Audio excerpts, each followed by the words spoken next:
Hi there, this is Debbie Rake coming to you from the lovely Kiawah Island Resorts, one of my favorite places, so I thought I'd take this opportunity to talk with you about one of my favorite books, which is Don Miguel Ruiz, The 4 Agreements. So I am honoring my commitment by bringing you learning on the fly, even while on vacation, so please pardon the casual attire.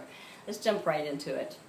Whether you are cooking it up in the kitchen with friends and family members, or if you're volunteering in a capacity with a community group, or if you're in the office, abiding by these agreements are only going to make your experience more rich.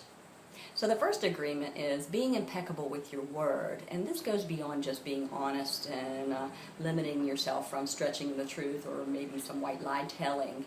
Being impeccable with your word is about holding yourself accountable to that which you put out there. If you are committing to goals and objectives, making sure that you're taking the steps that you need to take in order to honor those commitments and reach the goals that you put out there.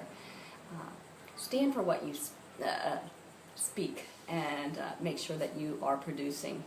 The second agreement is to not take things personally. This is really tough because our ego oftentimes will step in and say, wait a minute, what are you talking about? Particularly if we've fully invested in a product or a process and we've given it our best. When we receive feedback from that, it's really easy to get a little defensive about that.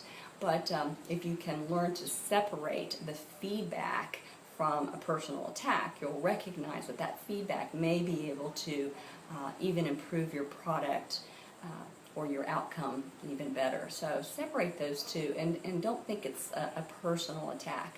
Oftentimes, general communication, 90% of the time, it's not about you. It may be about the messenger. So keep that in mind and try not to take things personally. The third agreement is about, it really ties closely with that second agreement, but the third agreement is to try to not make any assumptions, because boy, assumptions can really be limiting, particularly as we're receiving communications. We're thinking, well, wait a minute, I did that, or you're assuming that you know exactly what it is they're looking for. So if you're not sure, don't make assumptions or immediately become defensive. Check it out. Ask what it is the individual's looking for. If you're on the right track, don't make assumptions, because that can truly limit you from moving forward and being more progressive and just being able to rock your outcome. And then finally, let's touch on this fourth agreement, which may sound a little remedial, kind of like what you learned in kindergarten, but the fourth agreement is always do your best. If you're always doing and giving your best, you're going to be pretty much living guilt-free, because you know that you're giving it all you've got. Be authentic in what it is you're doing, and that will truly raise your self-esteem, help you feel a little bit better about your end product and what your outcomes are.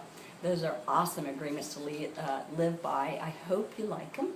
If you do, pick up the book, because it's a really neat story in how he relays those 4 agreements.